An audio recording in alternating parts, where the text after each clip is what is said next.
Napoleon Hill, Yesterday and Today for Tomorrow, by Napoleon Hill and Judith Williamson. Foreword by Jeffrey Gitomer. Chapter 2. You are what you think.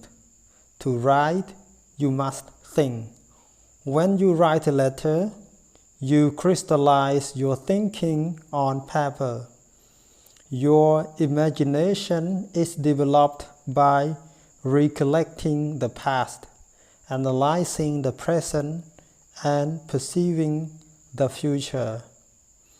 The more often you write, the more you take pleasure in writing. By asking questions, you, as the writer, direct the mind of the recipient into desired channels. You can make it easy for him to respond to you. Thus, when he does, he becomes the writer and you the recipient. W. Clement Stone. Even though it's still cold and sub-zero outside, our hearts long for spring.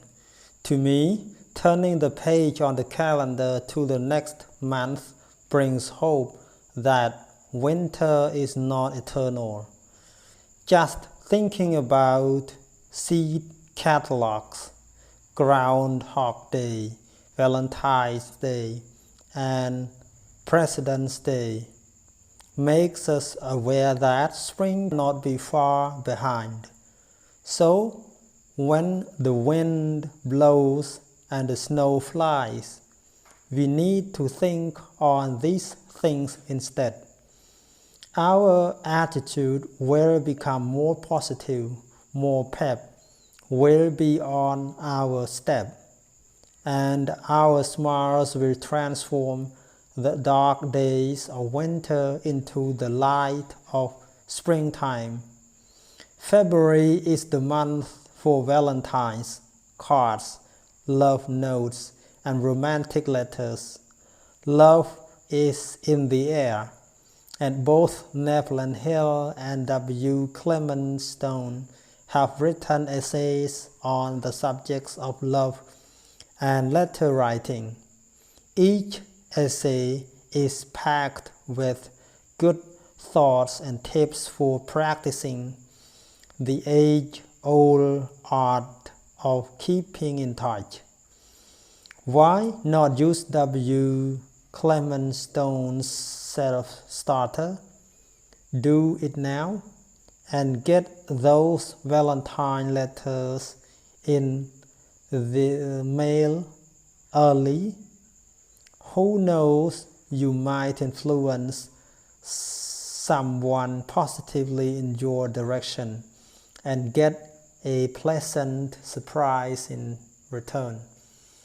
It's definitely worth the effort, and it will make you immortal in the recipient's eye and hopefully heart. Remember, when you express yourself on paper, you immortalize yourself through the printed word. Even though we die, our written words can last forever. How often do you look at a note, a signature, or a recipe penned by a loved one who has passed on and think of them fondly? Our society is one of written contracts. When something is written and signed, it means more. Give more this month. Write a letter and wait for the response. You won't be disappointed. Love, the true emancipator of mankind. Dr. Napoleon Hill. Love is man's greatest experience. It brings one into communication with infinite intelligence. It is an outward expression of the spiritual nature of man. When love is combined with the spirit of romance, the world may well rejoice, for these are the potentials of the great leaders who are the profound thinkers of the world. Love makes all mankind akin. It clears out selfishness, greed, jealousy, and envy, and makes right royal kings of the humblest of men. True greatness will never be found where love does not abide. The love to which I refer is the elan vital, the life-giving factor, the spring of action of all the creative endeavors which have lifted mankind to the present state of refinement and culture. It is one factor which draws a clear line of demarcation between man and all of the creatures of the earth below him. It is the one factor which determines for every man the amount of space he shall occupy in the hearts of his fellow men. Love is the warp and the woof of all the riches of life. It embellishes all riches and gives them the quality of endurance, evidence of which may be revealed by cursory observation of all who have acquired material riches but have not acquired love.